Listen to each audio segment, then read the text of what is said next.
Hello and welcome to the Fans Edge podcast with your host Joe and the soon-to-be Vault Hunter of Helios, Tom. Hi. Tom, how are you doing? I'm doing alright.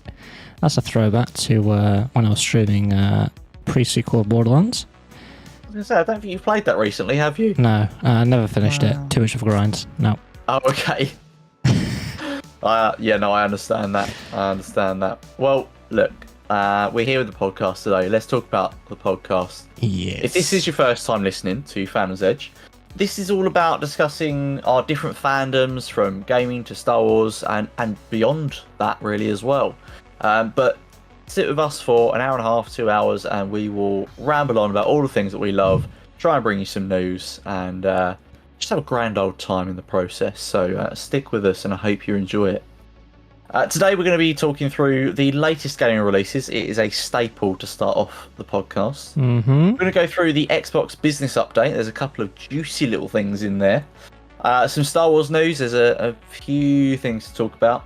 Some early access games and the Disney and Epic Games collab that has recently been announced. Quite a few things there to talk about. But Tom, before we jump into that, tell me what you've been playing recently. Or watching. I've been rotating 3 games. I've been playing World of Warships, and I've been playing Assetto Corsa and Assetto Corsa Competizione. So I've been sim racing and I've been on ships, essentially. Yeah. Watching, not much. Obviously, we both finished Percy Jackson, but that's probably the last thing I watched. Yeah, I'm with you on that. I mean, personally, in terms of playing, I've gotten back into Star Wars: The Old Republic. Yeah, I'm playing that a lot recently. Yeah. I've become addicted again. is where I'm at. The usual of Armor 3. That's standard. I run a unit. What do you expect? Yeah. And what else have I been playing? Oh, I've been playing Empire at War as well. That's been a lot of fun. Although I've had a bad time recently. I've lost the whole fleet. So that's going about as well as we'd expect. That's recently come... I sent it to you the other day. Is it 15 years old? 10? Well, that's it? Yeah, I missed that. I swear I sent you the sort of... tweet. Yeah, it released in 2006.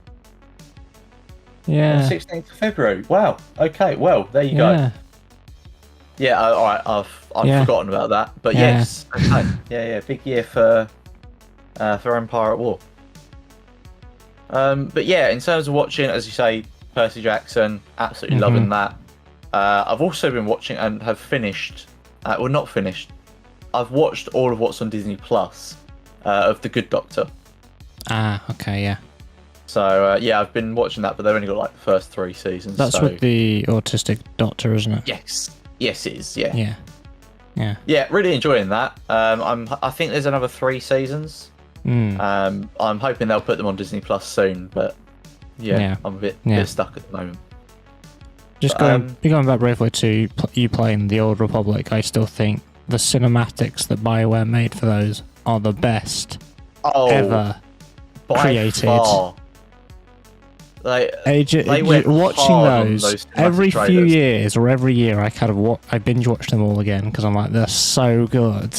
Yeah, and I just want them to make an entire film of it. Yeah, we need an Old Republic film. That's all we need. Yes, no, you're absolutely right. Yeah. I mean, hopefully we'll get something in that vein with one of the movies that they were talking about. Was it a couple of years ago now? Yeah. Last year.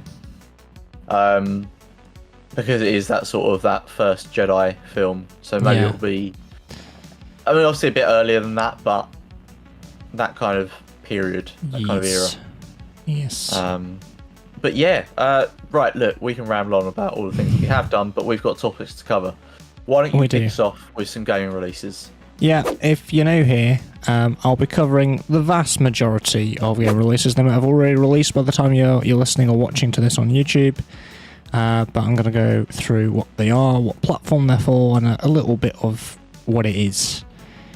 So to start us off on the 2nd of February, we have 3. We've got Persona 3 Reload for Xbox, PlayStation, PC, and that's a remake of the original from 2006 on the PS2. So that's going to be a remake for you. Suicide Squad Kill the Justice League, I don't think that really needs an introduction. It's been a bit controversial, but it's released on Xbox, PlayStation and PC. Foam Stars, which is coming out on PlayStation, so the PlayStation 4 and 5, which is a 4v4 online party shooter. And you use foam to build terrain, building slippery surfaces to surf around the area at high speed and help defend from enemy attacks, or create vantage points to take out your opponents. It's basically Splatoon for PlayStation. That's what it is. Okay, fair. Yeah. Following on to the 8th of February, we've got Retrowave World. Well, this is PC Early Access on Steam, and it's an 80s racing action-adventure game with the neon kind of retro futuristic theme. And this is almost a sequel. Its previous game was Retrowave, which was just simply driving focused and endless highway. You know, that sort of 80s constant, just in front of you, sort of third person sort of games. I'm not sure if you know what I mean. That sort of highway thing where you're just behind the car and you just, it's like that. In fact, Retrowave has been on my wish list because I kind of think, I kind of like that sort of 80s sort of retro vibe, driving around down an endless highway. And also on the 8th of February, we have Helldivers 2 for PC and PlayStation, which is an action third-person shooter. It's gone third-person from a top-down, which was what Helldivers 1 was. And it's co-op up to 4 players, and you get to battle against alien threats and that. It's been very popular. It's kind of broken records. They've pulled a Payday 3 because there were so many people on their game that they've had to upgrade the servers, and they've had to restrict. They've had to restrict the capacity of how many people can get in. So they have pulled a Payday 3. It's blown up. So that's Helldivers 2 for you. For those interested. On the 12th of February, Banishers Ghost of New Eden. I believe I have mentioned this before, but it's going to be for PC, Xbox, and PlayStation, which is a story-driven action RPG as you play as ghost hunters, or as they're called in this game, Banishers.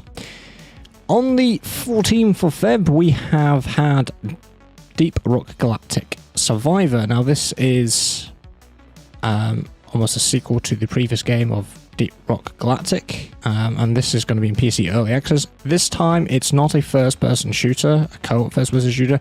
This is going to be a single-player survivor-like auto shooter from the top down, taking on hordes of lethal enemies and mine riches and unlock upgrades and all that good stuff.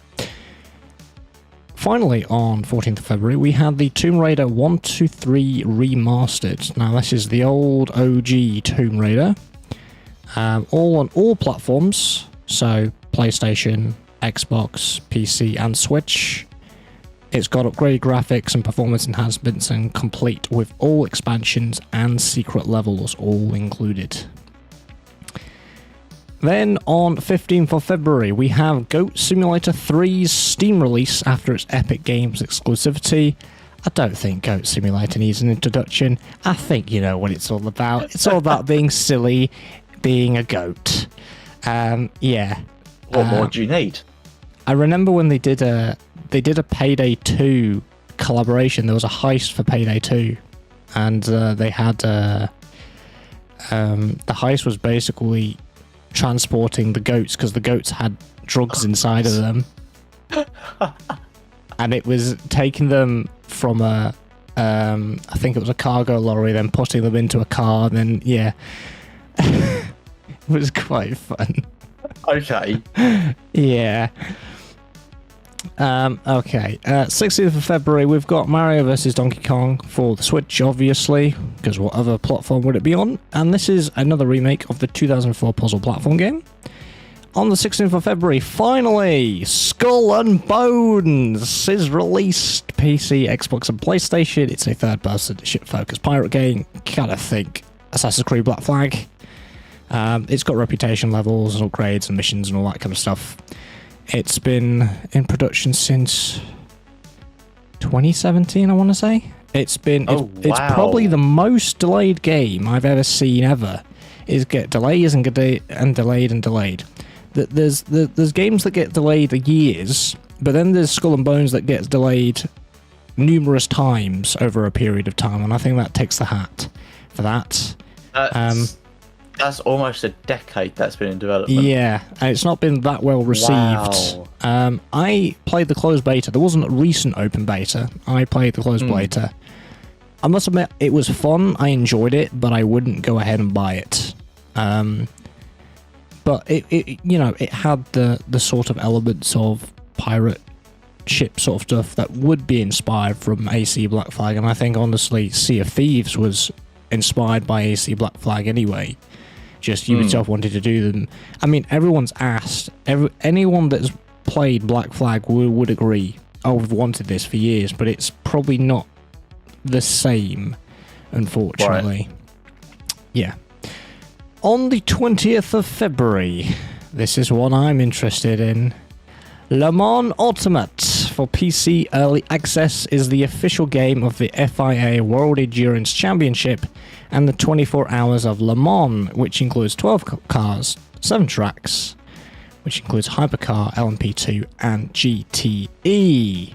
So if you're a sim racer like me, and you like your endurance cars, because they look absolutely sexy, yeah, that's coming out on 20th of February by Studio 397. I've already made this joke at you, but how can it have 7 tracks? It's Le Mans. You've got 1 track. I know it's a joke, but it's the World Endurance Championship and the 24 Hours of Le Mans, but they've called it the Le Mans Ultimate. Well, then it should be World Endurance Championship Ultimate, not Le Mans Ultimate, because you've got more than just Le Mans. Disappointing. Look, take it out with Studio 397, not me. Studio 3, I find this unacceptable. Studio 397, come on. Alright, Studio 397. Whatever your name is, I'm disappointed in your game, alright? I haven't got a rant today, so this is my rant. Oh dear. Anyway, I'm excited for it. It looks very, very good. Very good. I'm looking forward to it. There's another game I'm interested in, and that's next, 22nd of February. Pacific Drive for PC and PlayStation. This is a first-person driving survival game with your car as your companion. It's got a surreal reimagining of the Pacific Northwest, and you face supernatural dangers as you venture into the Olympic exclusion zone. There is a demo on Steam if you want to have a go at it, because it's pretty damn good. I've had a go at it. I like it. I think it's one of the games where I'm thinking this should be a film or TV series, because I do think it should be. Okay. I just got that vibe from it. I could see myself, watching it based on the game. That'd be very cool. On the 28th of February, we've got Brothers: A Tale of Two Sons remake, which is a single-player or co-op action-adventure game, basically like a Way Out. And then we've got a Star Wars game, believe it or not. We've got Star Wars Dark Forces Remaster. Oh. And that came out in 1995. It's as old as me. And that's coming out on all platforms again, so PC, PlayStation, Xbox, and Switch. And it's using the Kex engine. It's allowing the game to run on modern gaming devices up to 4K resolution at 120 FPS. It's got upgraded gameplay, high resolution textures, enhanced lighting and rendering, and support for gamepads. As I said, it's from 95. I think that's the longest remaster we've seen. When was the original Tomb Raider? I can't actually remember. That was a long time ago as well. That surprises me. I didn't know that was coming. Yeah. So that's coming very, very soon. On the 29th of February, we have Robin Hood Sherwood Builders on PC. That's going to be an action-adventure RPG with base building elements. I was quite interested in that. Probably, I'm not going to buy it day one. I'll see how it goes. And finally, on the 29th of February, is Final Fantasy VII Rebirth for the PlayStation. And that concludes the game releases for February 2024. Now, I have a topic to discuss. A topic? A topic. Okay. This is quite a big one, because we're going to be talking about the Xbox Business Update. So, if you are unaware, we had, the internet exploded in arms because there were rumours of Xbox bringing first-party exclusives to PlayStation. And the names that were brought around were Starfield and the new, yet-to-be-released Indiana Jones game. So Phil Spencer addressed these rumours with a tweet shortly after, saying, "We're listening and we hear you. We've been planning a business update event for next week, where we look forward to sharing more detailed review about our vision for the future of Xbox. Stay tuned." And that Xbox business update was the official Xbox video podcast. Look at us, a podcast promoting a podcast. And that went live on the 15th of February, which was a Thursday. And I had a cheeky look. So the main points to take away from this was they confirmed that 4 games were going to be coming to the other consoles. There were no names. As they said, the devs themselves have announced plans, and they didn't want to ruin that, which is fair enough.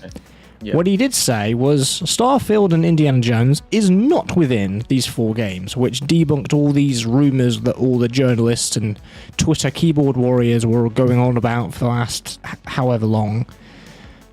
So, you know, all these rumours kind of got people up in arms for basically nothing. And I suppose a rumour is a rumour, I suppose. Yeah. An interesting thing that Phil Spencer did say during that was that he thinks that exclusivity is going to get smaller over the next 5 to 10 years in gaming. Smaller and smaller, which I kind of see, because, I mean, we're starting to see it now, aren't we? Really. Multi-platform seems to be the way to go. I'm in 2 minds about this, because on one side of the fence, I see... my view on it is that, well, if you get rid of exclusivity, you, from a business standpoint, you're getting rid of some of the reasons that convince people to buy your console over whatever consoles are out there. It is a selling point. There's no getting around it. That is just a business strategy. And, you know, with Xbox saying, oh, well, we'll get some of our exclusives onto other platforms. Well, that's great. But why would other people or other companies do that? Why is Sony going to turn around and go, oh, do you know what, fine, we'll give away some of our PlayStation exclusives and let everyone else play them? It doesn't make a lot of business sense. But the flip side to that argument, which I also kind of see, was we once thought the same about cross-platform play. You know, at one point, I mean, not even that long ago, a few years back, if you'd said to someone about cross-platform, that was a pipe dream. Yeah. You know, if you thought about you playing on your Xbox with someone on their PlayStation, you were dreaming. But now, it seems to be the done thing. A few people started that trend off, and it seems to have caught on. Maybe it could be the same with the exclusivity idea. Maybe it will be that it's more the console that sells itself rather than the exclusive games. But yeah, I don't know. At the moment, I think I'm still in the camp of, I guess, like I was at the time with cross-platform play.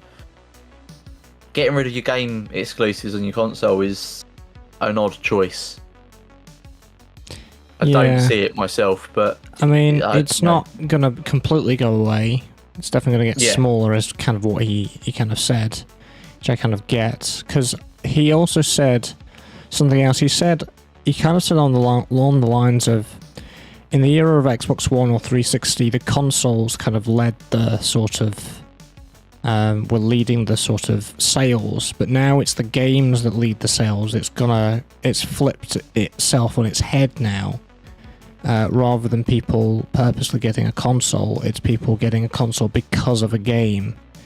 And it's more games driven than anything else. I mean, as we know, Xbox is kind of marketing has always been this. They don't mind if other people have their stuff on other platforms, as long as you can get to play their games whatever way that you want, they'll be happy, because we saw that obviously because of the integration with PC when they moved all their games over to PC. I mean, I don't know, I see that as a different thing, because that's still Microsoft. Yeah. They're still controlling, you know, because whether you buy an Xbox or you buy a PC, some of that revenue still goes through to Microsoft because you're still using their software, and then you buy a game to run on their software. So either way, it's still staying within, if you like, their ecosystem. Yeah. I don't see the same as, I don't see it the same if they're putting their games on PlayStation as well. That, like I say, I could be wrong. In the next few years, it might totally change, but yeah, it still seems very odd to me. But sorry, you've got more to talk about on this. I'm getting stuck on the point. Yeah. So obviously that was kind of one small element. What they did expand on these 4 sort of exclusives that we're going to go through. Mm-hmm. So they mentioned the criteria for the games coming to other platforms, which was kind of 3. So they looked at games that were going to be more than a year old. 2 of them were going to be what they phrase as community driven, so a community driven game. And the other 2 are going to be smaller games that weren't built for platform exclusivity. The reasoning behind all this was to get the brand value for bringing games to other consoles, to get them interested into Xbox. Which I do understand, and I suppose it means more people are playing the game, but yeah, I think that criteria is fair enough. You know, more than a year old, community driven, games that either weren't built for exclusivity or they're community driven, you know. I'd say that's fair enough. There's been some more rumours circling around, people talking about, I think it was Sea of Thieves, one of them that was circling around, which, do you know what? I think that's perfectly okay to go to PlayStation. It's been incredibly successful. Yeah. And I can see that being one of the games being the community-driven one, but also I see it where it wouldn't be built for platform exclusivity. Because this is Rare we're talking about. I mean, when you think Rare, do you think it's an Xbox exclusive game studio? I don't necessarily think so, but that might be just me. No, I mean, in all fairness, I think the only studio or developer that I think of as Xbox exclusive is 343. But I only think that because of Halo. Obviously, they're the developers behind Halo, for anyone that's not familiar. Begs the question what rock you've been living under, but regardless. I mean, to be fair, when Bungie owned Halo, I thought the same of Bungie. I thought of them as an Xbox exclusive studio. But that's more because I think that's more because I associate Halo with that, rather than thinking of it specifically in terms of the developer. Yeah. But yeah, it's an interesting point. I mean, there are some fair points there in the criteria. I do think the brand value argument is maybe a bit of a backwards argument, but again, that goes back to the point I was making before. I'm just trying to think of what games it could be. There were like 4 games that there was rumoured along with CVs. I'm just trying to think of them. I think one of them was Hi-Fi Rush, which is that music game, the rhythm-based game. Okay. Grounded as well, which is the basically Honey, You Shrunk the Kids sort of game. And then Enshrouded, I think. I'm not familiar with Enshrouded, but yeah, I think that might be it. I don't think that the likes of Gears of War would go. I don't think Flight Simulator would go. I don't think Halo would go. And I most certainly think that Forza is most definitely not going to go. They are too precious to Xbox to let go. Yeah, I mean, in terms of Halo, now that they've put that on PC, I definitely think it'd be a very odd choice to then put that out on PlayStation as well. I think they cover enough of the market with Xbox and PC. Yeah. Gears, I mean, is there another Gears in the works at the moment? There's been rumours here and there of a new Gears being worked on, but we haven't had anything concrete as of yet. I was going to say, I think the last Gears probably a while ago. Yeah, as you said, the last Gears was a few years back now. Yeah. So, I mean, I guess they could put the older games over, but yeah, I think you're right. It's probably one that they will keep. Yeah. And then, yeah, I think Forza's probably the same as what I was saying about Halo. That's on PC now as well, isn't it? Because, I mean, why would they bring Forza to PlayStation when they've got Gran Turismo? Exactly. That was going to be my second argument. They're not going to compete. And with considering the Gran Turismo. backlash that Forza Motorsport has at the moment, it's, yeah. I think PlayStation... Yeah, they yeah, wouldn't no, get thank the you. sales. Yeah, we'll miss on that, thank you. Yeah, they just wouldn't get the sales. It would be an odd choice. I mean, Flight Simulator could be a possibility, but I still think that now more of an Xbox thing than anything else. We didn't used to think that with Flight Simulator, but then again, it used to be called Microsoft's Flight Simulator. I mean, my first Flight Simulator was Microsoft Flight Simulator 2002, you know, and then we had it progressed, and then it became FSX, and then it became, yeah. Isn't it still Microsoft Flight Sim? It technically is, yeah, I think. I'm not quite sure, but obviously the early games were. But to me, it's not something that you would associate with Xbox ultimately. But I think now you would associate Flight Simulator with Xbox a bit more than you'd normally do. Yeah, to be fair, I think with Flight Sim, I've always associated it with PC more than Xbox. Yeah. I don't know why. I think that's just been my exposure to it. Well, I think most sim games. I think games. most sim games are like that, aren't they? Because most simulator games, you think, well, they must be go on PC, and Flight Simulator didn't used to be always on Xbox until they did the new Flight Simulator, because they made it to work on a controller. Which, do you know what? Hats off to them, because a simulator with so many controls to make it on an Xbox gamepad with limited amount of buttons and functions that you can utilize. I think that's great. It's very clever. Yeah, very, very clever.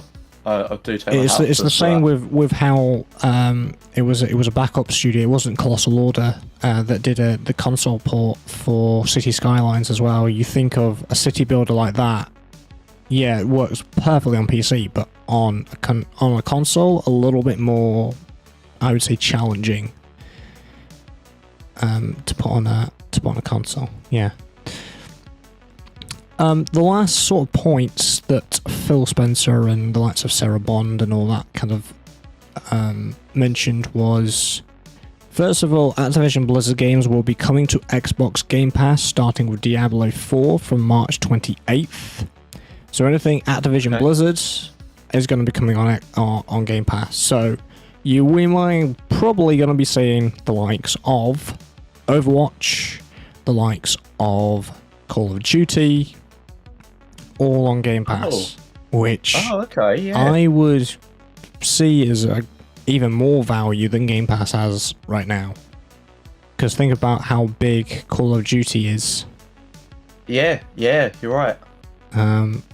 And you can, if you can play all the Call of Duties or whatever ones they're going to put on. We don't know if they're going to put latest releases on there or not.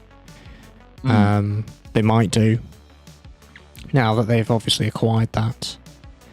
Yeah, I guess it depends on what kind of deal they've got with Activision for that. But if you think about it, it means, we're not going to be spending full price on this game. Like, you can spend maybe maybe a tenner a month or less than that, and you get to play everything. Very true. I think they also shared about their Game Pass users. I can't remember the number, I didn't write it down, but it was a huge increase of how many total players that they've had. So it's still incredibly popular and incredibly valuable to Xbox itself, which is good to see.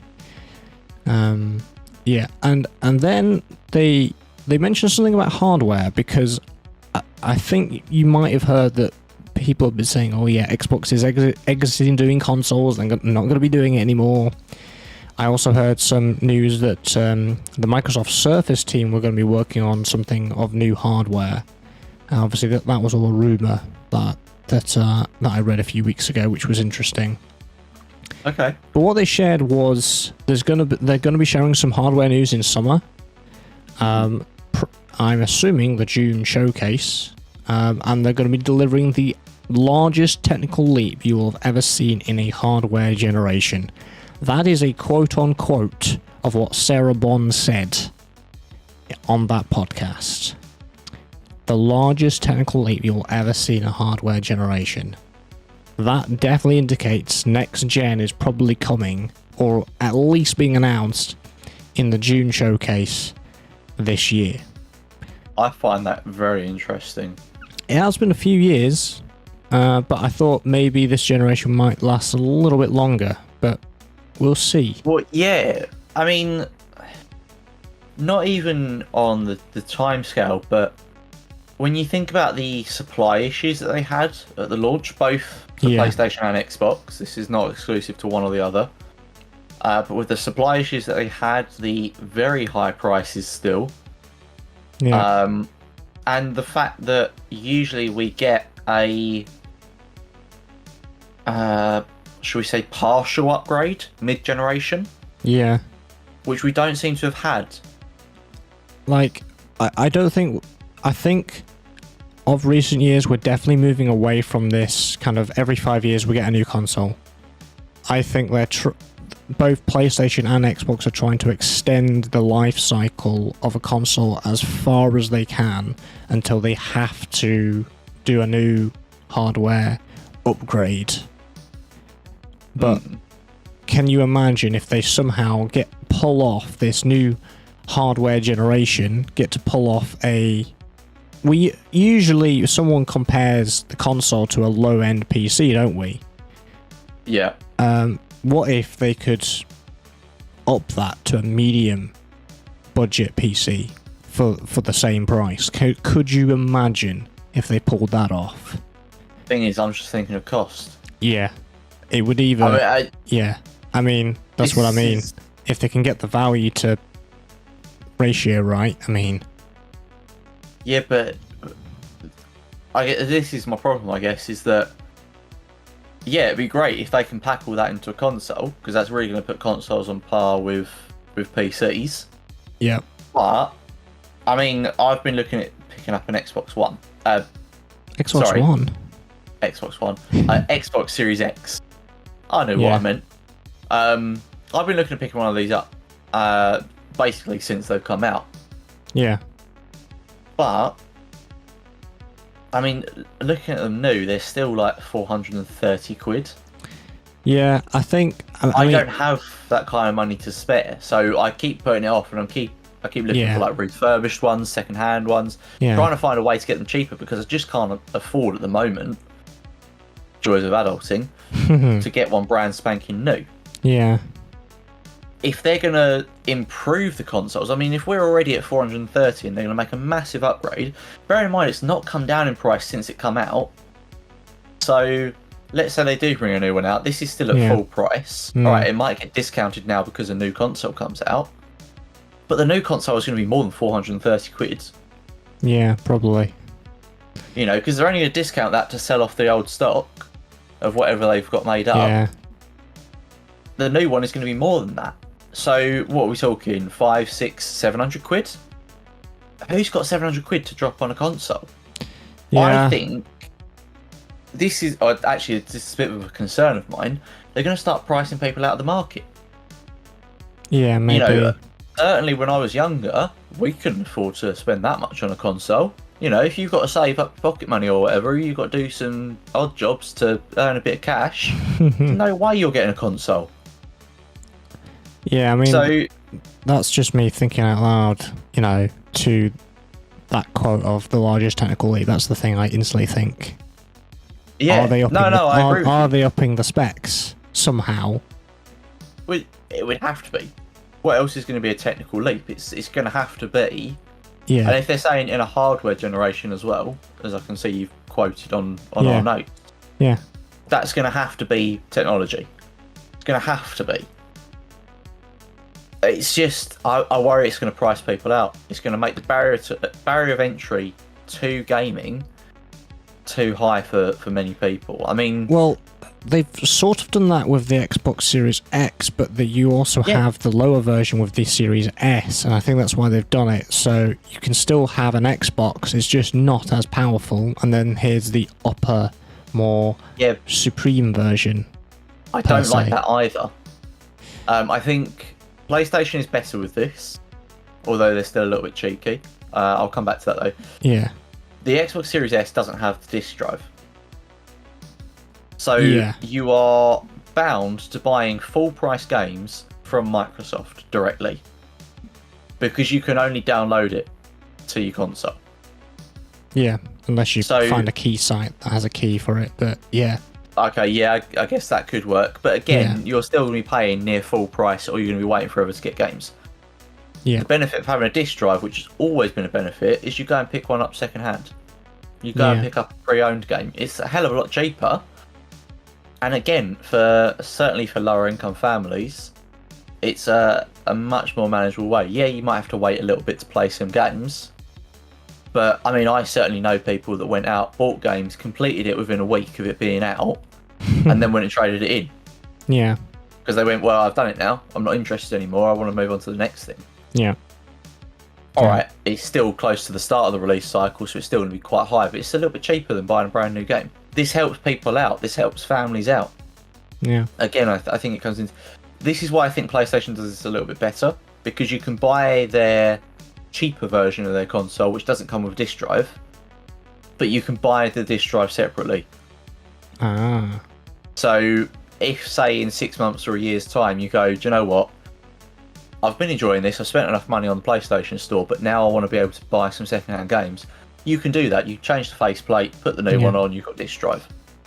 That's the benefit, I think, over the Xbox here, and I think they're a little bit better. But I was doing some costs on this, a few months ago now. The PlayStation works out more if you buy the disc drive separately.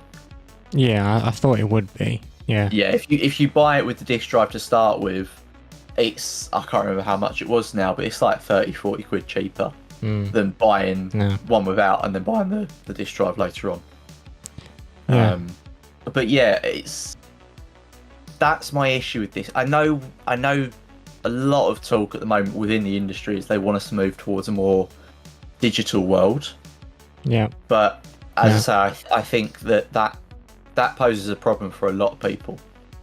And the cost difference between disc drive or no disc drive, which seems to be the option between two consoles, is just So I could rant about this all day. Maybe this is just a ranty one for me today. Yeah. Regardless, we're gonna see what they unveil in June, because there's also been some other rumors of potentially is Xbox going to bring out a handheld or something, or we're going to have to wait and see to the June showcase, which I'm going to make a small prediction. All right. For June showcase, because I think we're getting Forza Horizon 6 this year. And the reason why I say we're getting Forza Horizon 6 this year is if you look at the development time cycle from Forza Horizon 5 was 3 years. This year would be 3 years since Forza Horizon 5 came out. So I'm thinking Playground Games have the same development cycle, because Forza Horizon 5 did incredibly well. Because previously it was 2 years. Every 2 years we got Forza Horizon. In fact, when it was regular Forza Motorsport, 1 year you got Forza Motorsport, the next year you got Forza Horizon, and then obviously that changed with them developing Forza Motorsport over 6 years. But they now, used to all say it though, didn't they? But yeah, the last Forza Horizon was 3 years. So I'm thinking we're gonna get it, because it was shadow announced at, I remember I was watching it when I was having food, and I was so shocked to think, Forza Horizon 5? What? Oh my god, I'm excited! Yes! So I think they're gonna do the same come June showcase. Hopefully. Okay. And everyone's hoping for Japan. Everyone's been hoping for Japan settings since Forza Horizon 2. Let's be Okay. honest. Yeah. Yeah. I'm hoping we're going to get a new That Forza could Horizon. be That'd be that cool. could be really interesting, actually. Yeah, Yeah. I would be interested in that. Yeah. That sounds fun. Right, do you wanna talk about Star Wars now? I always want to talk about Star Wars. Yeah. I'm always here for some Star Wars chat, but yeah, we've actually got some points to cover today. So there's this year is quite a big year for Star Wars. There's a few anniversaries, and there's been a few things that have come out sort of in between all this that I thought it would be worth us touching on. So we'll start with probably the most fun of these anniversaries. This year marks 25 years of LEGO Star Wars. Now, we all know the LEGO Star Wars games. I'm sure we've all had LEGO Star Wars sets. I have many of them. You can see probably just at the top there is a ATT behind me. Above that there's also a Venator Star Destroyer. I love some LEGO Star Wars. I absolutely love it. Just going to show as well, I've got a little LEGO Ahsoka sitting on my desk. Yeah. Right. I love a bit of LEGO Star Wars, so this is a big one for me. I've got a confession to make. What? I don't own any LEGO Star Wars sets. I've just owned the games. What? I'm sorry. Right, Tom, our friendship is on very shaky ground. And I'm going to have to send you some. You're going to have something LEGO Star Wars. The thing is, I've wanted stuff, but I've just never gone on bought it. I want the display helmets that you have. Tom, Yeah. the battle droid says, it's not focusing, this is frustrating. The battle droid says, get some LEGO Star Wars. Yes, all right. Roger. That's the right answer, well done. Yes. Anyways, right, before this becomes my third rant of the night, please. Bloody hour in and I'm already 2 rants down. Yes, LEGO Star Wars celebrating 25 years of sort of the Star Wars brand partnering with LEGO.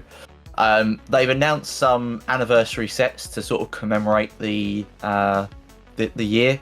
There's some unique models that they're releasing as well. So I think they're minifigures with the sets. One of which I'm very excited about, is Fives. Oh yeah. I want Fives. I'm buying that set. 100%. I think I showed you it and you got really excited. You were like, "Oh, Fives, yay!" Yeah. I have to own Fives. He's gonna go with my clone troopers up there with me, ATT. The other one that they've announced is Darth Malak. There's another 3, I think, that are coming, but we don't know what they are yet. They're just silhouettes on the website. Yeah. But yeah, very exciting. As I say, you're getting some special commemorative sets. You'll get these unique character or minifigures with these sets. So Yeah. very exciting. I'm very excited to see what else they announce. But I'm I hoping. love a celebration. I'm hoping for a LEGO Star Wars remaster of some sort. Oh yeah. It probably won't happen, but I can be hopeful because it's 25 years of LEGO Star Wars. Surely they're going to do something LEGO Star Wars game related. Come on, TT. I'm going to poke you with a stick. Do something. Well, you'd hope so. I mean, the commemorative sets, I think, are bringing back some remodeled versions of older sets. So that would be nice to see. And yeah, I think you're right. I think to have a LEGO Star Wars game this year would make a lot of sense. I don't know what they would do. I mean, I know you said about a remaster there, but they've kind of not necessarily done a remaster, but they've retold that story through LEGO already. Because the latest one was Everything. the Skywalker saga. Yeah. So, would it make sense for them to do, I guess what would make the most sense in terms of a remaster would be the first LEGO Star Wars, wouldn't it? Yeah. But would it make sense to do that when you've already got relatively recently? Because it's only the last few years that came out. To be fair, a remaster is just the same game, but it's just touched up a bit more. It's not like a full remake per se. Yeah. And it will have that nostalgia factor, particularly for me. The original Lego Star Wars game was my first ever video game that I ever owned on a console, on my Game Boy Advance SP. First console, first game. That was my first one. I still have the original box that the cartridge came in. And I have the little instruction booklet as well. Get a flick through, yeah. Oh, I love it. That's brilliant. I mean, look, maybe it will have a lot of nostalgia for people. I don't see it myself, but then I don't always see the benefit of remasters. I mean, I suppose one benefit of a remaster would technically be the people that didn't get to play it at the time get to play it almost exactly the way that people played it at the time, but almost with a more repolish, but on more modern machines or current machines. Almost a modern filter on it. Yeah. Yeah. I mean, I guess that's true. I think because I don't know if you've played some of the Doom games. There's literally a button that you can press, or a setting that you can change that changes the modern Doom games to the classic old school Doom thing. And apparently you can do it with I mentioned this in the game releases segment. Obviously Tomb Raider 1 to 3, the OG remastered is coming out, and apparently you can press of a button, it can go to the old school graphics and switch back to the more remastered stuff that they've done. Okay. I mean, I guess that's also what they did with Halo Combat Evolved Anniversary and Halo 2 Anniversary. Oh yeah, that's where I remember it from. Yes, because I'd never played Halo in my life, and someone a year or two ago gifted me Master Chief Collection on PC. I found out that feature. I was like, oh, that's pretty cool. Oh, I can rotate through them. Yeah. I don't remember there being a game before Combat Evolved Anniversary that did that. Yeah. So I think they sort of brought in the idea of, do you know what I mean? You can play the nostalgia fest of old graphics, or you can relive the stories that you loved in modern day graphics, or a refresh on it. I guess there's arguments for and against. Personally, I'd like to see something new, but I can see the arguments for remasters. And I get what you're saying. Certainly in terms of bringing it to a new generation, letting them relive those classic games that obviously we love. Definitely. There's some merit to that, definitely. The next note, which I see you've put on here, I wasn't aware of this, so I'm going to refer to you here. But 2 new Star Wars movies in 2026. Yep. It's going to be one in May 22nd and one in December 18th. There's no actual confirmation on what they're going to be, but we can hazard a guess that one of them is going to be Daisy Ridley's film. If you remember. Yes, that was one of the 3 that they announced at the Celebration weekend. Because why? Which is going to be her new Jedi Order. I mean, you could guess the other one is the Grogu and Mandalorian film. Boom. They are the 2 coming out, but that's speculation. No, wait, sorry, that would be the Grogu one. That's the one they've just talked about, isn't it? They are planning to start production this year. That timeline makes sense. They do production this year, and at the end of 2024 and start of 2020. No, they do production 2024. And then they've got an entire year of editing to do, all post-production.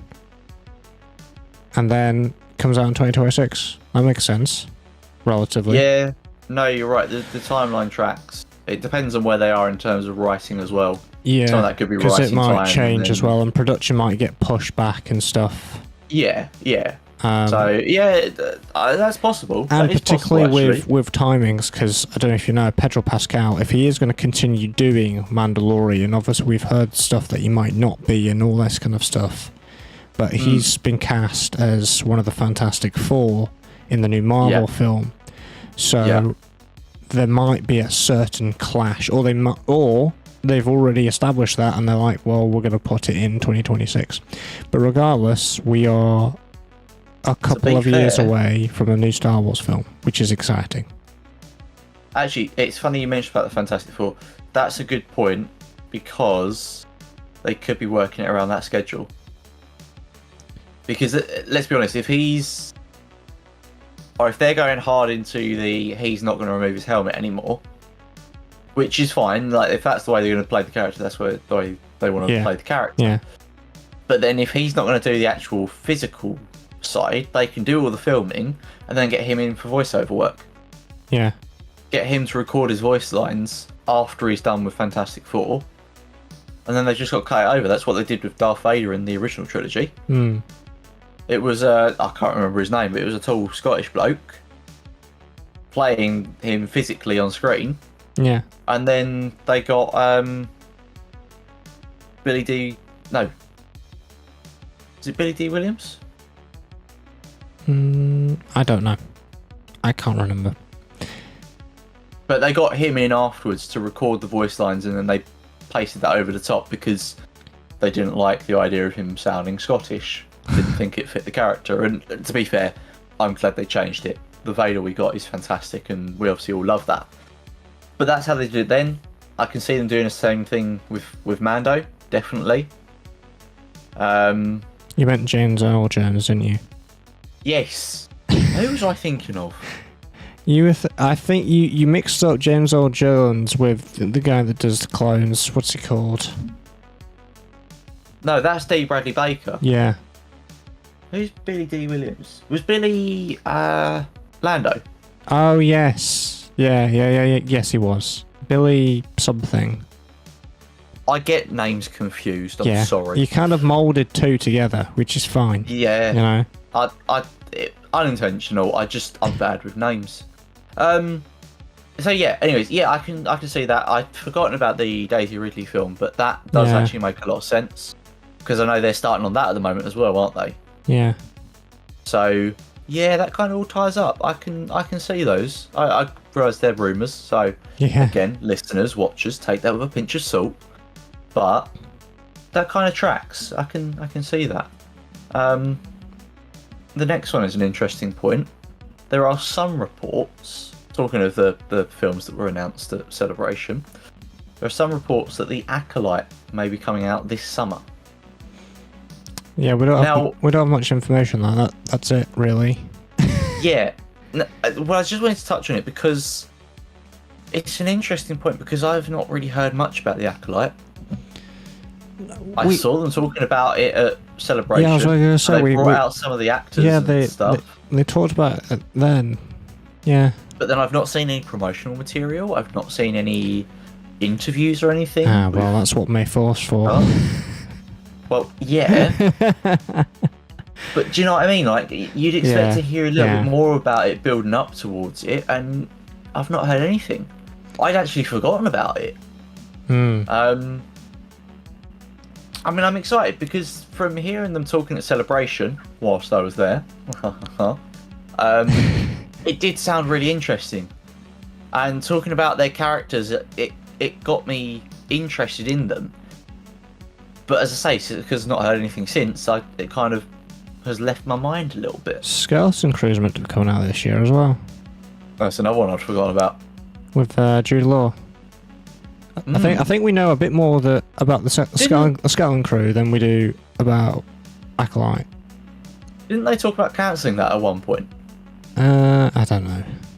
Or was that? Oh no, that might have been Rogue Squadron actually. Yeah, I think Rogue Squadron's in the bin. Yeah, I know they binned one of them. Which is a shame, because that was the one I was probably looking forward to the most.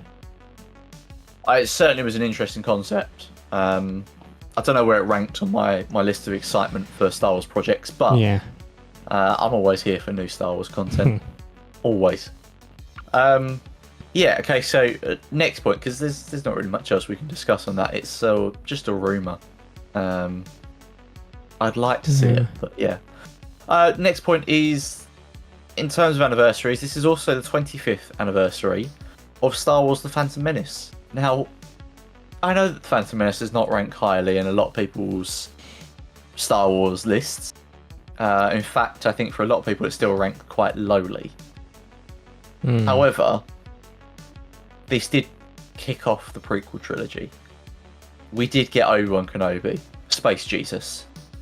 We did get Qui-Gon Jinn, who I think is probably one of my favourite And Jedi. without the prequels, we wouldn't have Hello There. Yes, not where I was going, but sure. General Kenobi. Yes. Without the prequels, we wouldn't have the clones. And without the prequels, we wouldn't have the most badass lightsaber duel that's ever seen the TV screen or film screen. Very true. Very Yes. true. So yeah, it's however you feel about it. I feel like it is a big thing for Star Wars. It brought us to the prequels. It started off that whole trilogy, which certainly for us, Tom, was our generation, wasn't it? It's what we grew up on. Obviously, we love the originals, but that was kind of, I don't know about you, but certainly for me, that was what introduced me to Star Wars. See, what introduced me to Star Wars was actually what I mentioned earlier, the Lego Star Wars game was my first sort of Star Wars thing, and then I watched the first original films, because back then, the first three films, obviously New Hope, Empire Strikes Back, and Return of the Jedi, would always rotate on the television at Christmas time or something.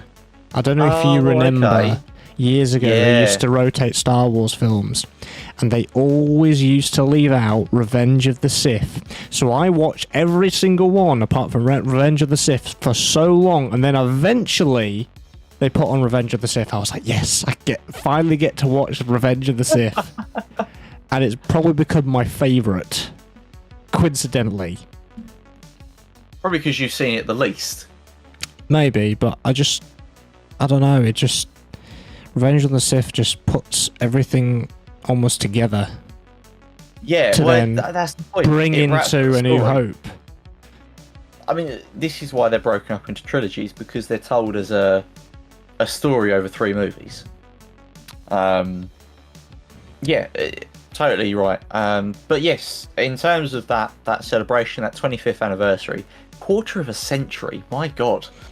It is returning to cinema for the May the 4th weekend. So if you are interested, if you'd like to relive that experience, or if you are maybe a little bit newer to Star Wars, maybe you're one of our younger watchers or listeners, go and watch it May the 4th weekend. Get involved. I've just realised the excitement of the prequel trilogy. These 25th anniversary is the same age as me for a few months, and then I become 26. How does that make you feel, Tom? Old. Yeah, me too. Me too. There may be some of our listeners that are a bit like you young whippersnappers, but no, I makes you feel old. Moving on, because we don't want to dwell on that.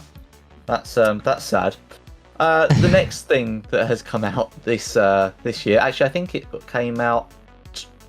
No, wait, I don't know if it is out. The announcement came out earlier this month. It's very recent, yeah. It's recent there is news. a special edition of Empire magazine. Now, Tom, you might know better than me. That is linked to the chain of cinemas, isn't it? I'm not sure. All I know is it's a magazine that's, I think, mainly to do with film, and all that kind of stuff. Yeah. So they report on film. They report on developments in film, maybe television. I've never actually picked one up. Neither have I, but I've seen it on a magazine stall in like a supermarket and stuff. You've got new interviews with some of the major actors from the prequel trilogy, and I've not seen it myself, but I've seen a lot of things talking about how they, reflect on playing those characters, what kind of impact that had on their career, how they felt at the time. I don't know about you. For me, I find that really interesting. I had, when I was younger, I had an interest in going into that industry. So I find that all quite interesting, seeing behind the scenes. So I'm probably going to try and pick up one of those if I can. Yeah. But yeah, I love celebrations of things. It's nice to occasionally look back on and enjoy those things that were formative to X, Y, and Z, in this case to Star Wars. But yeah, so I think that's going to be an interesting one. It's nice to see them reflect back on it after so long. I mean, it's less than 25 years, because obviously they've done 3 films in that time, but to see them reflect back on it, that would be quite cool. I'd be interested to have a little read of that. And because of that, Empire Magazine interviews comes our next point. This is where this comes from. Yes. This one excites me, and this is one that certainly people in the Star Wars community have been asking for a very long time. Samuel L. Jackson has said that he wants his own TV series based around Mace Windu. And I think what he said was he feels that Mace isn't dead. This can open an entire can of worms itself in the Star Wars community. Yeah. Which I don't think we should go into today, but... No, but I love Mace Windu as a character. I think he's very cool. I'd like to explore that character more, even if it was more of a prequel. You know, sort of an earlier story for Mace Windu, maybe on how he became, you know, the battle master of the Jedi Council, the greatest swordsman within the Jedi Order. Something like that would be quite cool. You know, he developed a whole new lightsaber form. Maybe it could be exploring that because it draws on the dark side. There are cool stories there that I'd love to see explored. I'd love Samuel L. Jackson to come back. Obviously, an older Mace would make sense because he himself is older now. And maybe we can have some more on the purple lightsaber instead of people saying it's because Samuel L. Jackson asked for one. I mean, it is because he asked for one. Yeah, I know. But yes, it would be cool to see an in-universe explanation for that, because I don't think there really is one, is there? No, not really. I mean, we can assume, and I think there might have been stuff in the old Legends stuff now. But yeah, there's nothing that's really concrete that confirms it, or not that I'm aware of anyway. But yeah, I think that'd be really cool. I'd love to see Samuel L. Jackson come back. I think he's a brilliant actor. So I'd definitely be interested to see more from him, more of him playing Mace Windu. I mean, I'd love to see him in Star Wars. He loves Star Wars. He loves the character. Why not? Yeah, exactly. Disney, bring him back in. And then finally, there are rumours on Respawn's Mandalorian game. But Tom, you wanted to talk about this one. Yes, so we know about Respawn. They make Apex Legends. They've made the greatest FPS story-driven game of all time, Titanfall 2. If you haven't played Titanfall 2, why not? Where have you been? It's also been recently £3 on Steam on sale, so pick it up and play it, please. You will be heartbroken. However, it is the greatest FPS ever made. One of my friends is going to be very, very pleased that I've said this on the podcast, because he breathes and lives in Titanfall 2 of saying it's the best ever. For a while we've known Respawn have been working on a Star Wars game. We just didn't know what sort of Star Wars game it was going to be, but now we have some rumours of a Mandalorian game. Remember, this is Respawn, so it's going to be in first person, and if you listen to last month's podcast, we know exactly what Joe thinks of a story-based game in first person. So we're going to have a repeat of that rant, probably again.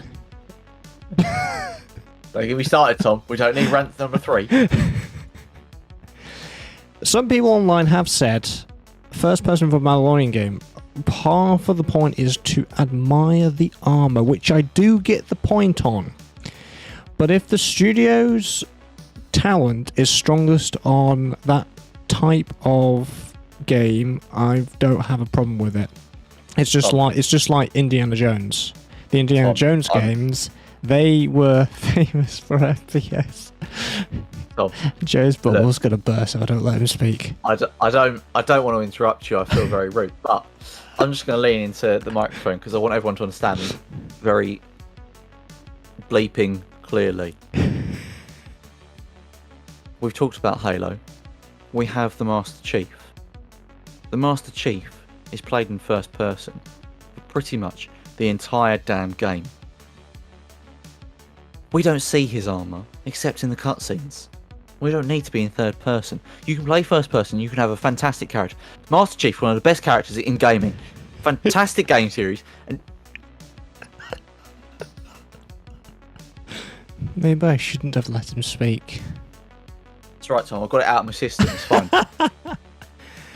Yeah, it's early stages of development. Anyone who says otherwise is wrong. So you don't like the Paramount TV series then, no? Oh, don't get me started on that.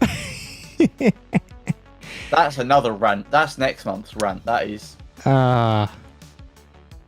Yeah, we got some light details. The game has high mobility. And he's got his jetpack. I mean, why wouldn't you? Oh. So the player will be able to perform horizontal dashing, vertical jumping, boost sliding. Oh, beautiful. Somewhat similar to sliding down hills in Apex Legends, we assume, because obviously that's the game that they make. It's going to be very fast-paced, and it will reward players who play in this style. For example, the player's health will mainly regenerate based on successive kills. I mean, that makes sense. Yeah. For a Mandalorian game, they are a warrior culture. Like, yeah, encourage the combat. Definitely. I like that. And it was teased that potentially we might be getting things like his wrist rocket, grapple hook, visor for tagging enemies and bounties and more stuff. So I think a Mandalorian game is definitely needed because of the entire hype of the TV series. It's definitely needed. It's definitely wanted. Considering the, dare I say it, the cancellation of 1313. Yeah, people have been wanting a Mandalorian type. Sorry, I've reopened an old wound in every single Star Wars fan ever. I'm gonna cry myself to sleep. Yeah, but this is definitely. I think Respawn are going to deliver, considering what they do with Titanfall. I know Apex Legends right now has a bit of a mixed bag, but that's completely different. But yeah, I think Mandalorian game going to be great. Yeah, no, I'm excited. I am excited for it. I mean, rant aside, and you can fight me in the comments all you like. I'm right on this. No, I am very excited by that. That's really cool. I like the idea that you are going to have all of the gadgets and stuff, because it's not just a guy with a gun. Yeah. They have lots of different weapons in their arsenal. The armor is a part of them. I love that. I think that's cool. I'm really excited to see how that develops and what comes out of that. I hope it comes soon, because I need another Star Wars story game in my life. I almost hope that they do the HUD like you're actually seeing yourself through the visor. Oh, yes. I mean, that would cut off a lot. But it would be nice. It would cut off a lot, but maybe they can have an option where it's full screen HUD and visor HUD. So the player can choose if you want to. Well, I was going to say, even if it's just that you have the T as sort of clear, effectively, yeah, and then the rest of it is just a look like quite translucent. Is that the word? Yeah. I can imagine them going almost a little bit like how basically Iron Man's augmented sort of how he has his stuff displayed on screen. I can imagine them doing something similar to that, but obviously a bit more Mandalorian, with the fact that they've said about tagging enemies and bounties with a visor. Yeah. Yeah. But yeah, no, it'd be interesting to see how they do that. I'd like to see stuff overlaid to make it feel, if it's going to be first person, I want it to feel like I'm in the suit. Yeah, I mean, so yeah, stuff overlaid on the screen would be quite cool. What's also interesting is a UI designer, which is a user interface designer. So for those people that don't know, they design things like your game HUD or an app or whatever. And that's something of design that I've been quite interested in for a few years now. I follow somebody on Twitter, and a few months ago someone made a mock-up of a Mandalorian game UI, which was really cool to see. It looks really good and really polished. Obviously this was actually a personal project that someone did, but it was really cool to see. Yeah. I'll try and have to fish it out somewhere because it's somewhere, but I'll have to dig it out because it's very cool. And if you're watching on YouTube, if I have brought it out, I will put it on screen for you because it does look very, very cool. Very cool. Okay. Well, I think that's all of the Star Wars talk. Tom, you want to talk about early access games? Yes. So, I'm going to ask you a question, Joe. Oh dear. What full release games do you think should have been an early access title? Now, before you answer, while you have a little think, I'm going to read out what Steam has as their rules for an early access game. Uh-huh. So, a Steam Early Access game enables you to sell your game on Steam while it is still being developed and provides context for customers that a product should be considered unfinished. Early Access is a place for games that are in a playable alpha or beta state, are worth the current value of the playable build, and that you plan to continue to develop for release. Releasing a game in Early Access helps set context for prospective customers and provides them with information about the plans and goals before a final release. Early Access is not a way to crowdfund development of your product, and it is not a pre-purchase. Does any game to you come to light? No. I don't. To be fair, I don't think I've actually bought a lot of new games recently. So it's hard for me to say, or to think of something that I think should have been early access and feels like it released unfinished. Because I've not really played enough to have that issue. But I know there are games that have come out and people have been quite disappointed with. Yes. So I'm going to talk about two of these that I feel. Okay. I'm going to talk about Payday 3. I'm going to talk about Forza Motorsport. And I'm going to give an honourable mention to City Skylines 2. Okay. I'm going to tell you why we're kind of talking about this topic. What caused me to think, why discuss this today on the podcast? As some of you know, I do content creation over on YouTube, and I cover things like the game information, including patch notes, because who doesn't want to go through and read patch notes? I make it easier for you. I make a video version of it. Isn't that cool? So I was going through Forza's latest patch notes, which adds the infamous Nordschleife, the big one. And I looked through the amount of actual bug fixes they did. And in the latest, they did 83 bug fixes. This is an update 5. Do you know how many bug fixes they've been doing since update 1? Over 200. Oh my god. It made me think that, yes, the first update was roughly 30 bug fixes. I'd say, do you know what? As a first patch, that's okay. Right? Because bugs will represent. Yeah, and I also understand that some bugs that you fix that you push through an update will sometimes break other stuff and cause that chain reaction. Yeah, but I still think... I just thought to myself... There's a ridiculous... Just want to tag on to that. Yeah, go on. There is an argument to be made as well that you're not going to catch everything. Oh, yeah. Yes, you can have a QA department who will sit there and play through again and again and again and again and again and again to try and replicate bugs and to see if anything's going to appear. But arguably, they're only going to find so much. Releasing it to public who will talk about when they find issues, you have a much bigger sample pool there to find the issue. So I can see some argument there to say that, some things will get through, but reacting to that and going, yeah, okay, we'll fix that. That's fine. I'm okay with that.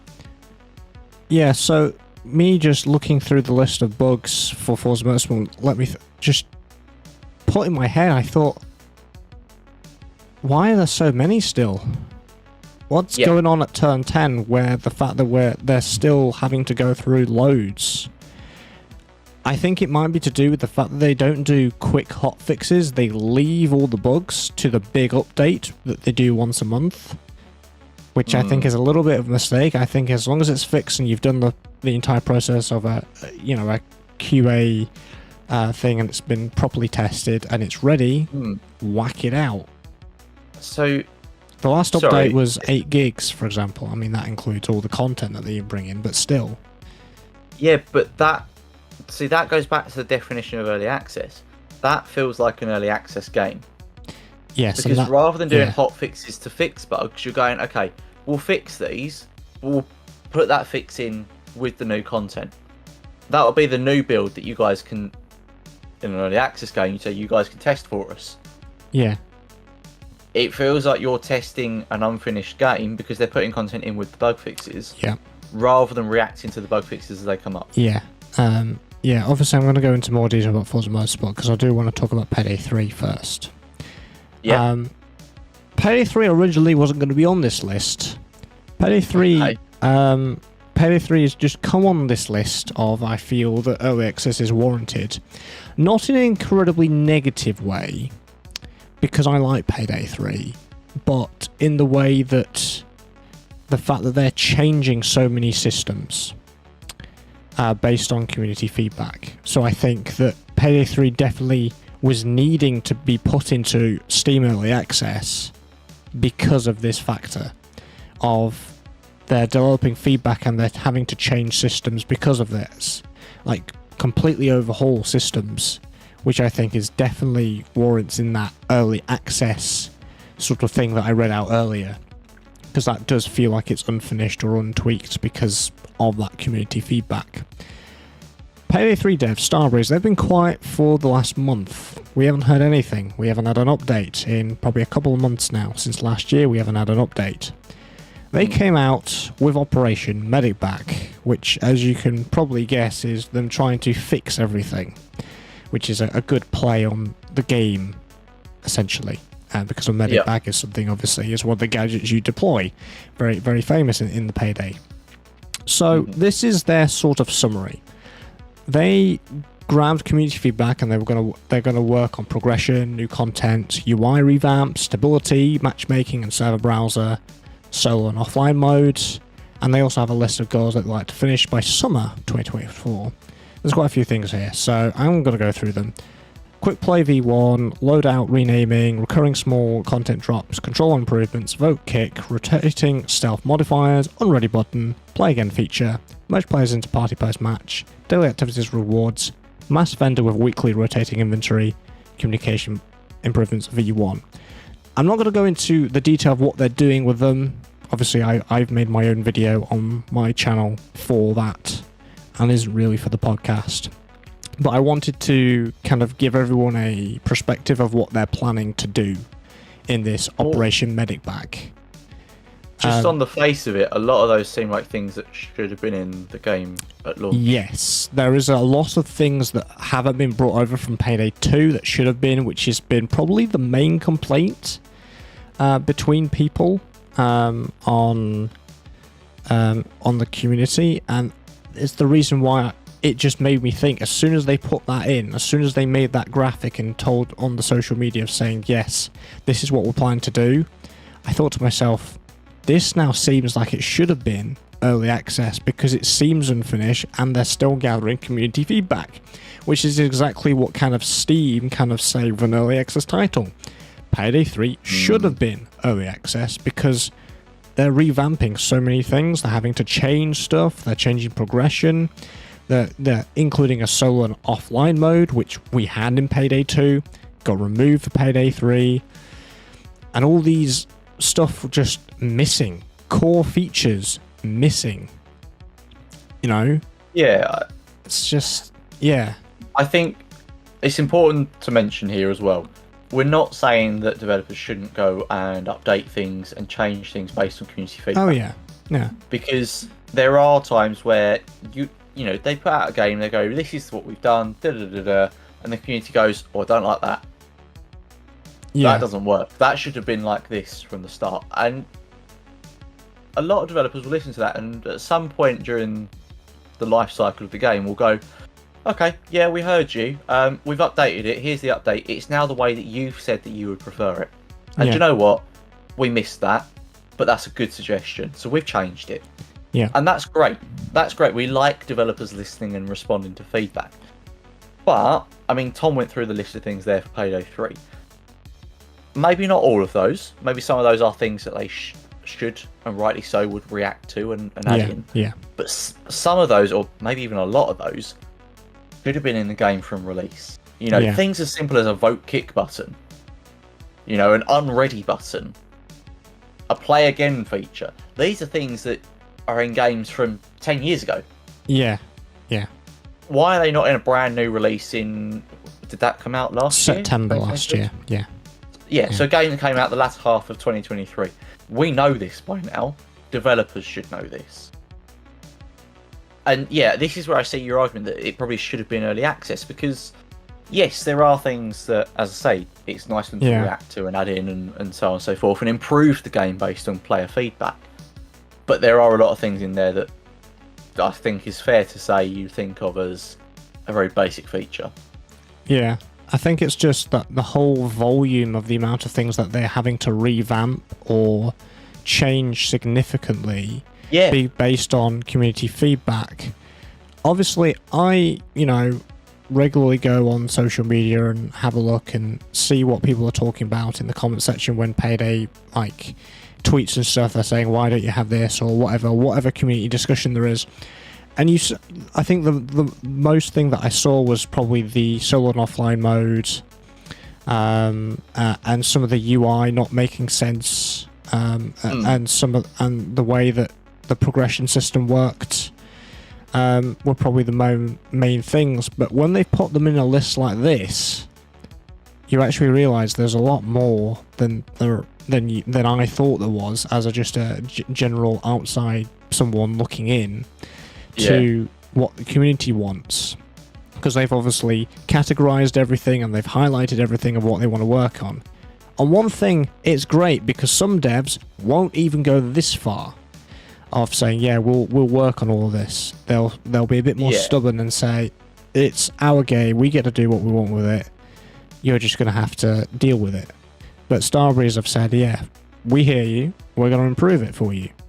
But this is the sheer volume just makes me think this should have been an early access because it warrants it. Yeah, you're right. The simple things aside, or the things that you would expect as a basic thing in a game now, you're right in the sense that is just an aside. The fact that there is so many things on the list, even the things on there that are like, well, okay, you react to that, becomes in itself a bit of a, well, why was this not in the first place? Yeah. There's so much on that list. Why you reacted to it now? Why was this not covered? Because they would have had countless planning meetings up to release. The development cycle is there to test out these things and to play the game, and you get the feedback from your QA teams and your testers and go, oh, well, maybe we should add this in, or maybe that should have been covered. Why was all of this missed? Yeah. Why has no one mentioned this until now? The early access thing aside as well, it begs the question of what is going through developers' minds that they get to release and they haven't got even the basic features in. Yeah. It's I don't know about you, but for me that's quite concerning for the state of the industry. It makes me think, obviously over the last probably 12 months, I've probably mentioned a few times, I've been playtesting this, it's under NDA, this and that for a couple of games. Mostly that's probably Ubisoft's sort of approach sometimes does that, where you get to playtest something and get to give your feedback. And I think that really works almost. I know it's Ubisoft we're talking about, they don't have the greatest reputation now, but I still think it's a better approach than what Payday and Forza, do. Because obviously Forza just releases, they have their own internal testing and that's it. Payday had a closed beta and an open beta, but a beta is really close to release, so there's going to be little to no time to change much, and the betas are really there to test server stability.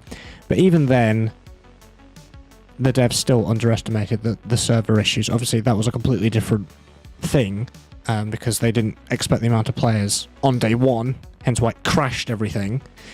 A bit like Helldivers 2. But yeah, like, I wish there might have been an alpha test or an NDA test to say, yeah, and bring it out to the community. The community needs to play this game. And I think it's definitely, as of recent, needs to be more common with games, because clearly the devs do something new or do something to freshen up the gameplay, but it's not what the community wants. They don't like it. They don't find it fun, and therefore it backfires. Yeah.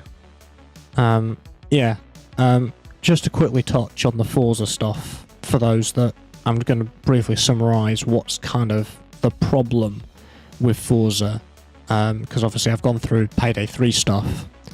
First of all is car progression. Now, some of you might know, they're changing that in next update, in March is update. They hear the feedback, and the car leveling, the car PG element is being kind of nerfed again, essentially. The AI to me is horrendously bad. They claim they are building everything from the ground up, but we have car models from like Forza 4 still, so it's not all built from the ground up. And if you're aware of Daytona, yeah, they got the pit exit wrong as well. So, not very realistic. Like, come on. Yeah, and then we have penalty system that's so bad that it introduces dirty drivers, and that means in multiplayer people don't want to play. And then we go to single player where the career mode isn't great. I just want to feel like a driver in a driving team, not these playlists of racing races. So yeah, it's not very enticing. And then obviously we've got PC performance. I saw someone's comment saying it runs fine on my Xbox Series X, but why is it running so badly on my PC, which has even better specs? Like, what? How does that make sense? That begs a question about optimization. It hardly runs on my... I usually can run everything on Ultra. I have to turn off ray tracing, anything to do with ray tracing, and I have to whack it down to at least high settings for me to get some sort of stable FPS. Otherwise it just dips down to like 30, 35.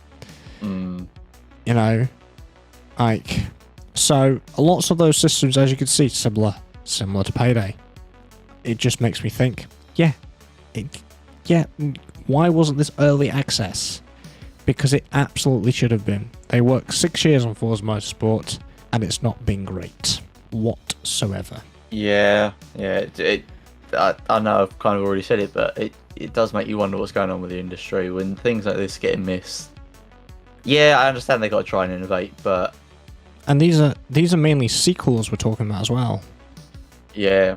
Which is, problematic, because you wouldn't expect them to go early access, but, some people might see early access as a downside, as a sort of plea to get money, but it's also an opportunity to get community feedback, because that's what it's all about.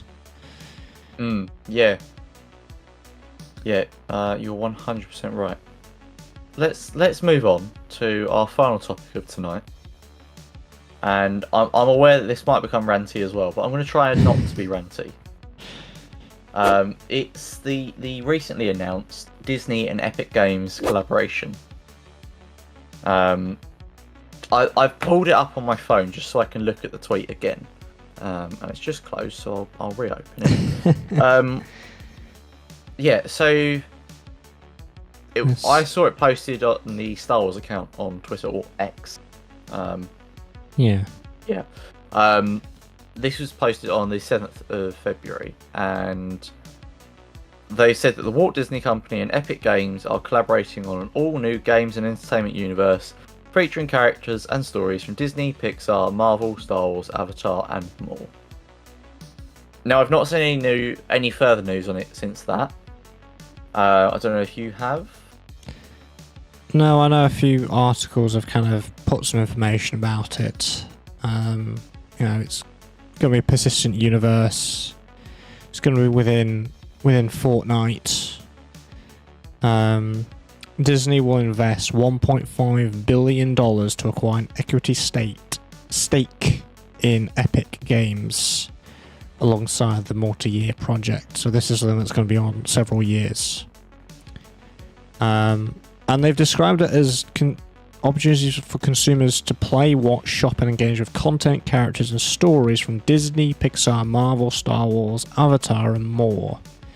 Players, gamers, and fans will be able to create their own stories and experiences, express their fandom in a distinctly Disney way, and share content with each other in ways that they love.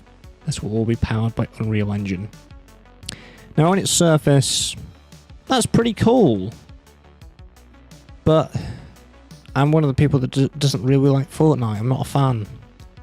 So it doesn't bring me in that way. And I don't like Fortnite being used as a platform. If it was a separate entity, I would be more up for it.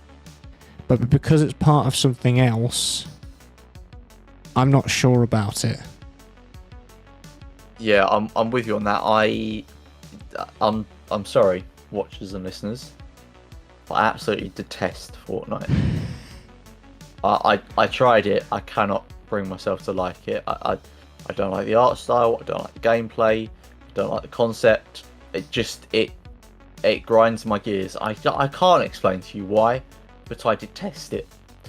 So yeah, the idea that they're bringing all of this together, these Disney properties, let's say, it just, why?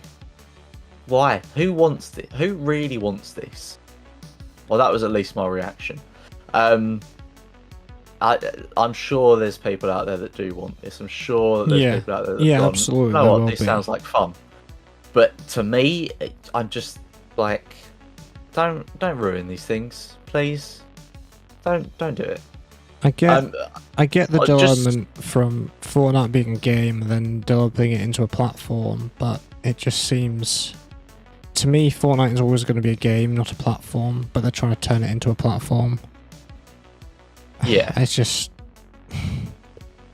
doesn't sit well with me, particularly when Star Wars is involved. I'm thinking, why are you investing in this when you could invest in more and better Star Wars games? Well, I did think about this, or I tried to think about this from a business perspective. Because obviously we know that Disney, in terms of its film and television production, has been buying up a lot of studios. Obviously, they first bought Marvel, then they bought Lucasfilm, so they got access to all the Star Wars stuff. They've bought Fox. I think it was Fox's film division. And the same with Sony Motion Pictures.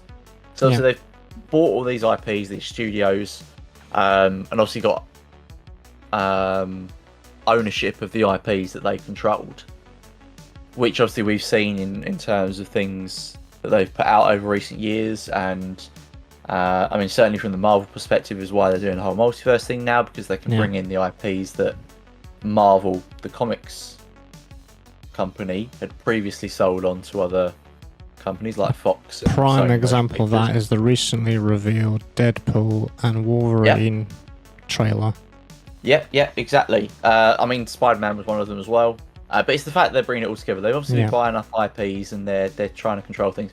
I do see this as a bit of an extension of that. You know, as you say, they're putting $1.5 billion to acquire an equity stake in Epic Games. They're clearly trying to bring that into the fold of their sort of media empire. And that's cool. I can understand that. It's a very smart business move. Or it certainly seems like a smart business move. I mean, Epic Games, regardless of how we feel about them, they are clearly a very successful company. And they have been doing quite well over the last few years as well. Yeah. So it makes sense from a business sense, certainly. But I just, I guess... From a gamer point of view. Yeah, the fangirl in me looks at it and goes, oh, no, don't do it. I shudder. But yeah, I guess it depends on your perspective. It depends on your relationship with Epic Games as well.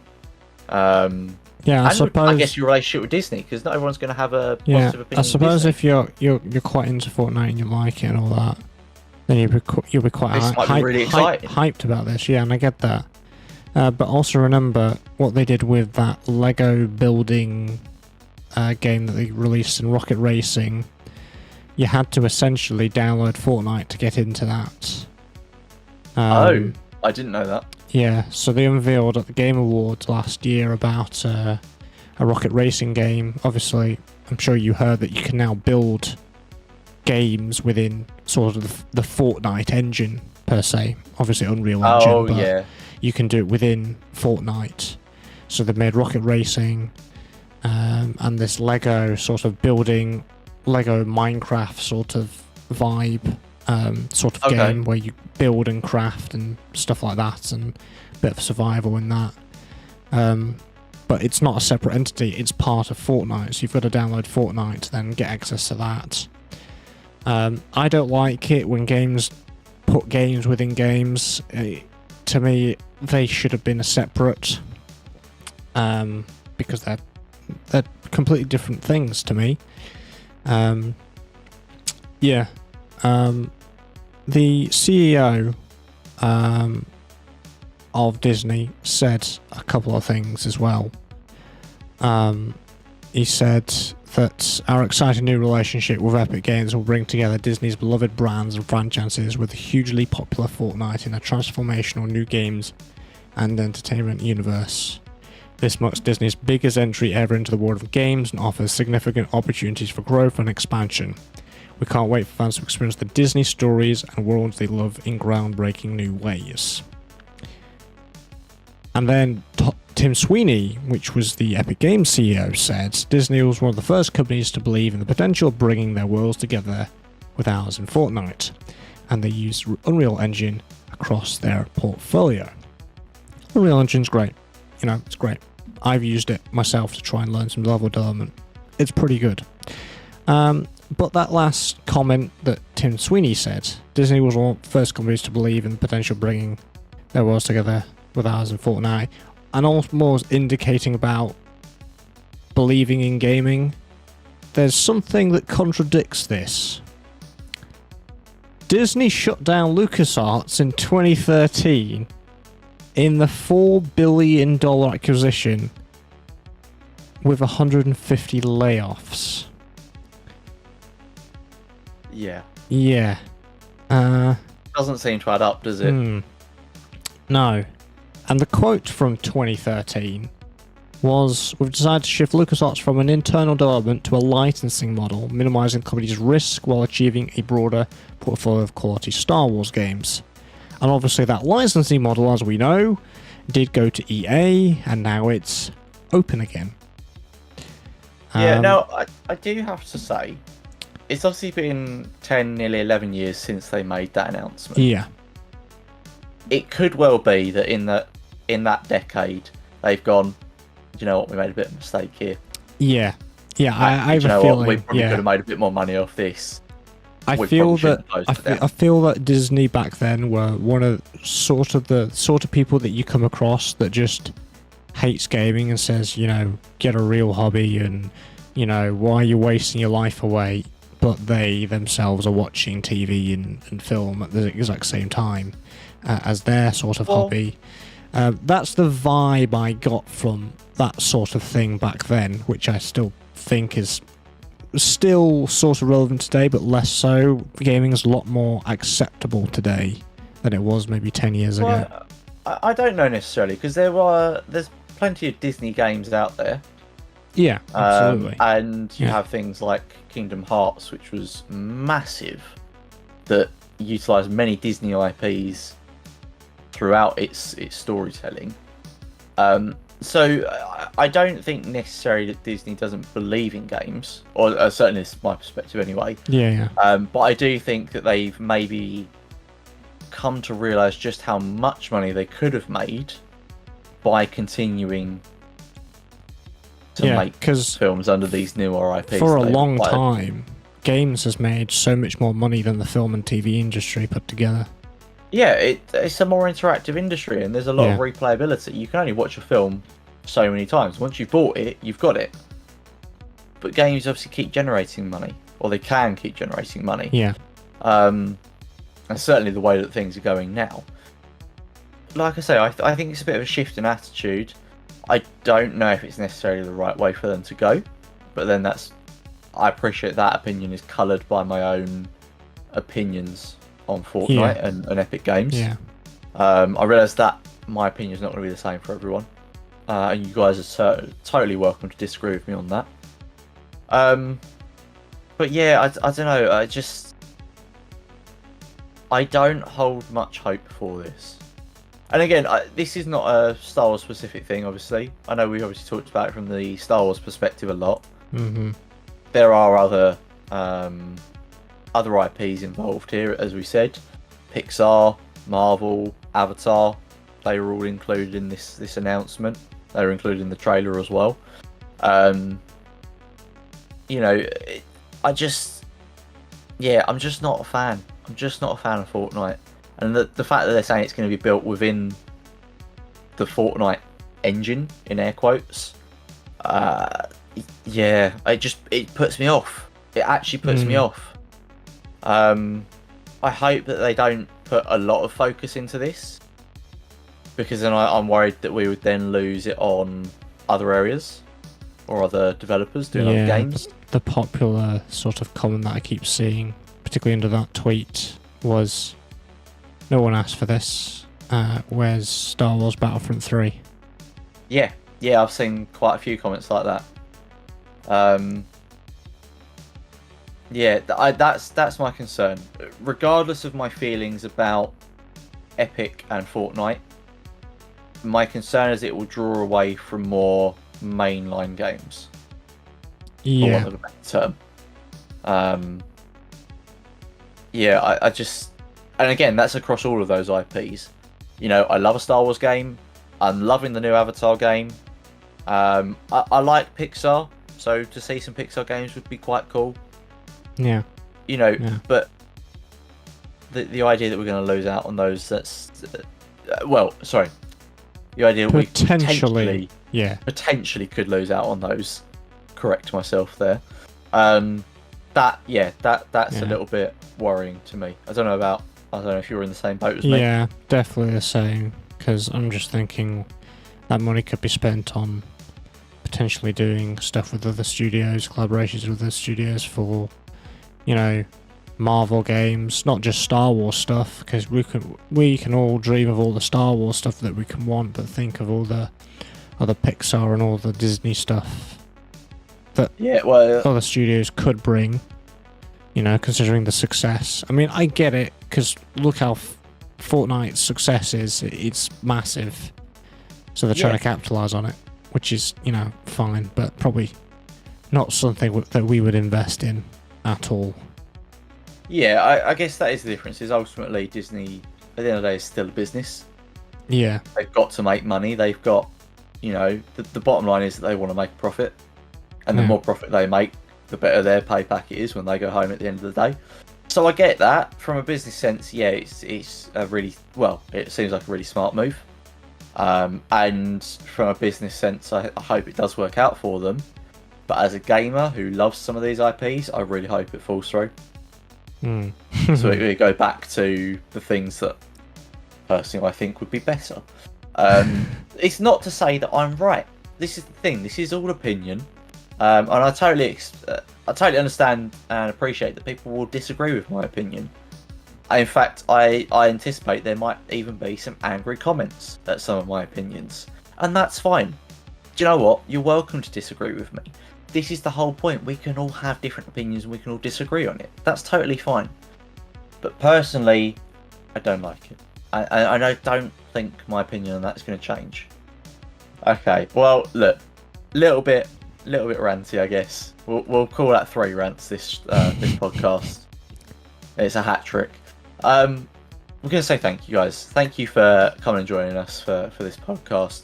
If you haven't already, please do make sure you go and check out our previous podcasts as well, and obviously give us a little subscription or a follow or whatever you can do on whatever platform you're listening or watching us on, just so you get notifications when we put up our next one next month. Our next podcast, of course, is going to be on the 27th of March. please do come and check that out as well. We appreciate all of your support. As already said, give us a follow, give us a rating, give us some kind of review. Like it if you're watching it on YouTube. Give us some kind of interaction. It all helps the algorithm, helps us get seen by more people, and then I won't have to bug you about this every single time. If you want to stay up to date with the podcast, I would encourage you to follow our socials as well. We can both be found on Discord, Twitter, YouTube, and Twitch. We're going to put links down below for all of those. But if you do want to search us up, Tom is under the name of Maverick RNG, and you can find me under FamilarForce. These are our... Oh, go on. Yeah, talking of socials, we now have an Instagram and a YouTube dedicated to Fandom's Edge. We do. So that's now a thing. They will now be in all the new links in the description now. So, yes, that is a very recent addition, and I had forgotten to mention those. Yes, it just popped into my head then. I thought I'll just sneak that in. And you might even see some clips on Instagram and YouTube from us talking about various points from the podcast, which will link back to the big main one that you can watch in full. Definitely go and give us a follow on Instagram. Go and blow up those posts on there, because Tom has been very studiously going and clipping some interesting parts from the podcast. And again, that's going to help us out reaching a wider audience. So your appreciate is massively supported. Well, look, we've rambled on for long enough. I've ranted for long enough. So we're going to love you and leave you. We'll see you next time on the Fandom's Edge.